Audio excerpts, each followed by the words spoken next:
we're going to get back to the State of the Union now and bring in Fox News contributor and former Speaker of the House, Newt Gingrich. And so that hearing's underway. We will monitor that for news. Call for number one was the headline from the Wall Street Journal. The State of the Union contraction then went on to say this. President Biden devoted most of his State of the Union address on Tuesday to celebrating what he says is a long list of legislative and economic achievements, spending on social programs and public works, subsidies for computer chips, even more subsidies for green energy, and a strong labor market.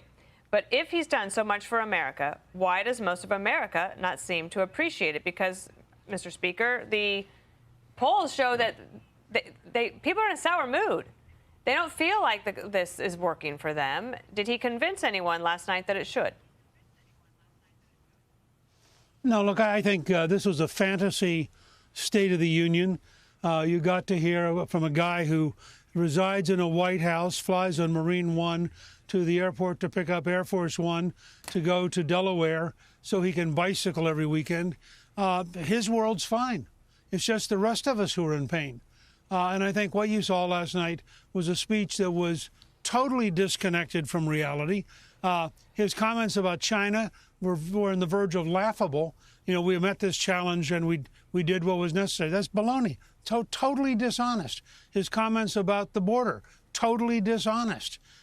His attempt to attack the Republicans on Medicare and Social Security, totally dishonest. It was a breathtaking speech, and frankly, I thought the big news of the evening was Governor Sarah Huckabee Sanders, who became a Republican star nationally with what I think may have been the best values speech by a Republican since Ronald Reagan in 1964. I've been checking with friends all morning, and they are just blown away by how she captured the real choice between normal and crazy, the degree to which Biden now, because he believes it or because he's intimidated, is part of the crazy. And that's what you saw last night. I mean, he just literally stood there and lied to the American people again and again. And the problem he's got is people in the 72% of the American people say they're living paycheck to paycheck. So they hear this guy tell them how great it is. They're thinking, what planet is he on? The American people watched a Chinese balloon go all the way across the country. As Babylon Bee put it, the balloon got to finish its job before he shot it down. And they just look at that stuff and think, does this guy really believe any of the stuff he's saying? Yeah. For days, in fact. I don't know if the catcalls helped or hurt the Republican cause, but that seems to be the new tone for these State of the Union addresses, whether they're coming from the right or coming from the left. I want to go back to this Twitter hearing right now. These are three high-ranking execs. They work for the company. I don't know how much they will reveal. I mean, what do you think we learned from the Hunter Biden story from 2020 when it comes to censorship between big tech, Democrats, and how far it went? Look, I think anybody who backs up and looks at the entire forest realizes the FBI was corrupted. The Justice Department was corrupted. They then took that corruption into the high-tech companies.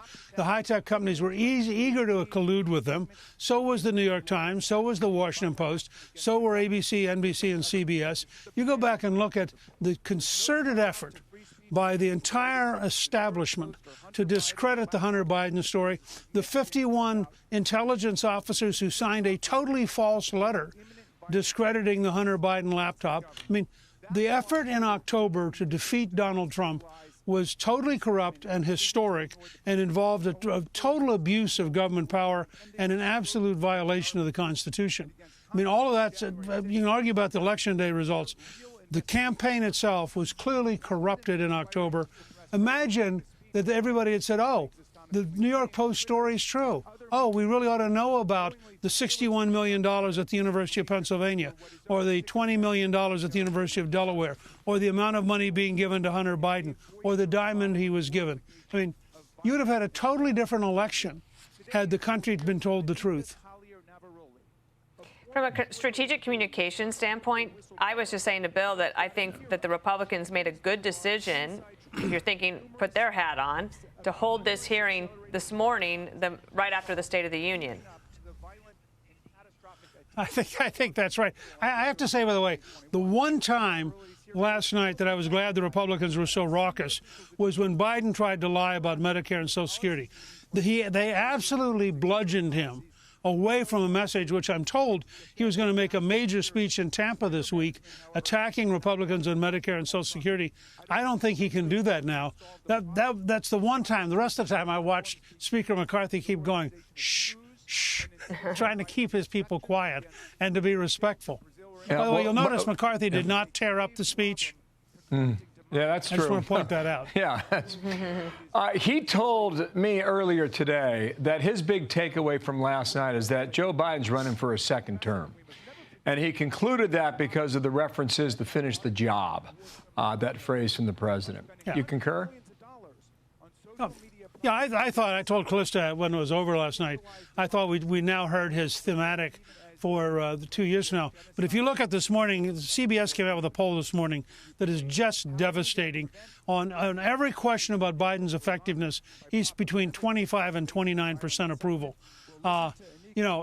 Finish the job may mean get rid of him. I'm not sure yet. If he doesn't, look at the border thing. What he said about the border was totally hypocritical. I mean, it was astonishing to watch him stand there with millions of people flooding into the U.S. and pretend the border was okay. And I think the average American knows this. And I think the result's going to be, he's going to have a very hard time running for re-election. I think only 38% of Democrats want him to run. And candidly, I don't see how they keep Kamala Harris on the ticket. I mean, the prospect of her becoming president will make her a major issue if she's on the ticket in 24. Well, if you're going to run for... I would love to see... I was just going to say, I'd love to see a Sarah Huckabee Sanders versus Kamala Harris debate. I think that would be a really interesting debate. That would be a good one, for sure. Yeah. Thank you, Mr. Speaker. Newt Gingrich here in Washington. Glad to be with you. Thank you. I'm Steve Ducey. I'm Brian Kilmeade. And I'm Ainsley Earhart. And click here to subscribe to the Fox News YouTube page to catch our hottest interviews and most compelling analysis.